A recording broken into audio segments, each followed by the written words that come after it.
ilalagay natin dito sa may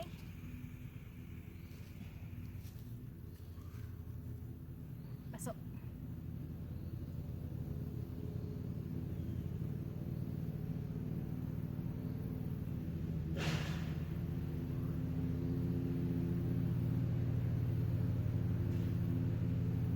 Okay, and later didiligan natin siya.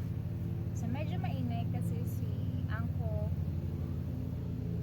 Steve ay nag-momo ng kanyang lawn.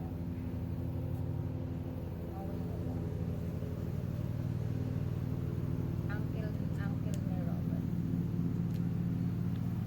So, kakaiba yung aking nakuha kutsilyo. May cover kasi siya kaya hindi ko napansin.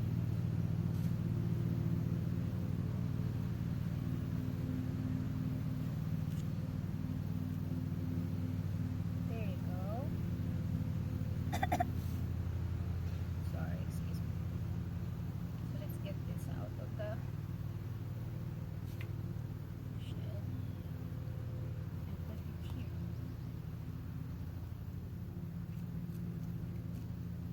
Give this.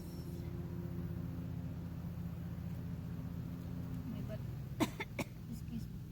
May bato sa ilalim. So naka-sweater ako guys, or ganito ako long sleeve kasi yung weather dito sa Georgia ngayon ay para siyang Baguio. So kung nagpunta na kayo ng Baguio, so yung pakiramdam ng weather dito ay para ka lang nasa Baguio.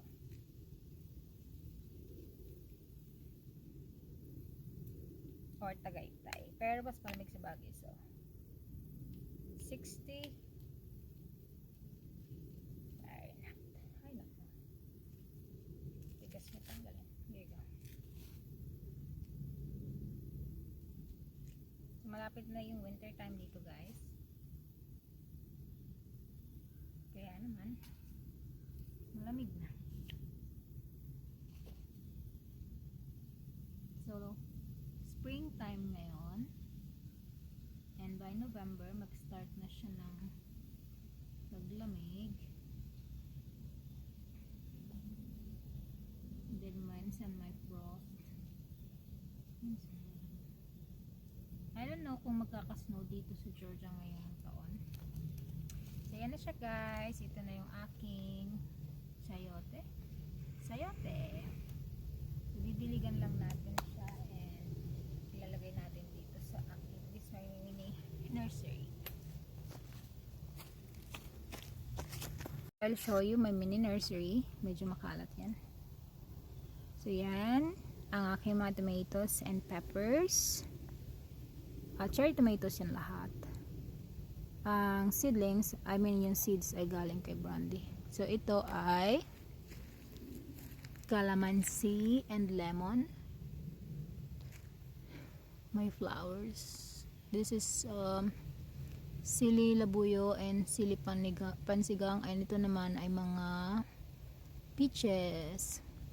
And meron din ako dito nakakulong na tanglad, spring onions, garlic, roses, flowers, calamansi, another calamansi plant, and okra. And up here is my pechay, and dito naman yung aking little strawberry, pero hindi pa siya masyadong tumutubo.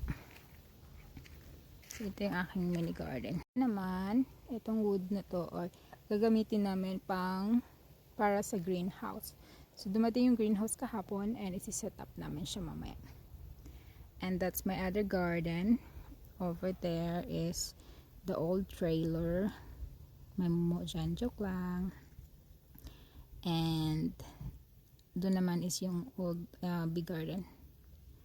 Tapos yung doghouse, pero hindi na siya ngayon ginagamit. And another old trailer, nabubulok lang, pinapabulok na lang talaga nila ang mga bagay-bagay. Charis. And ito naman yung aking nakuha or binigay. Pinost niya dun sa Cherokee County garden gardening and plant swap. So, ang dami niya guys. And then sabi niya, it's for free. So, kinuha namin ng aking asawa sa kanilang bahay. Yan lang guys. And update ko kayo dito sa aking sayote kung anong mangyayari sa kanya. Kung mabubuhay ba siya o hindi.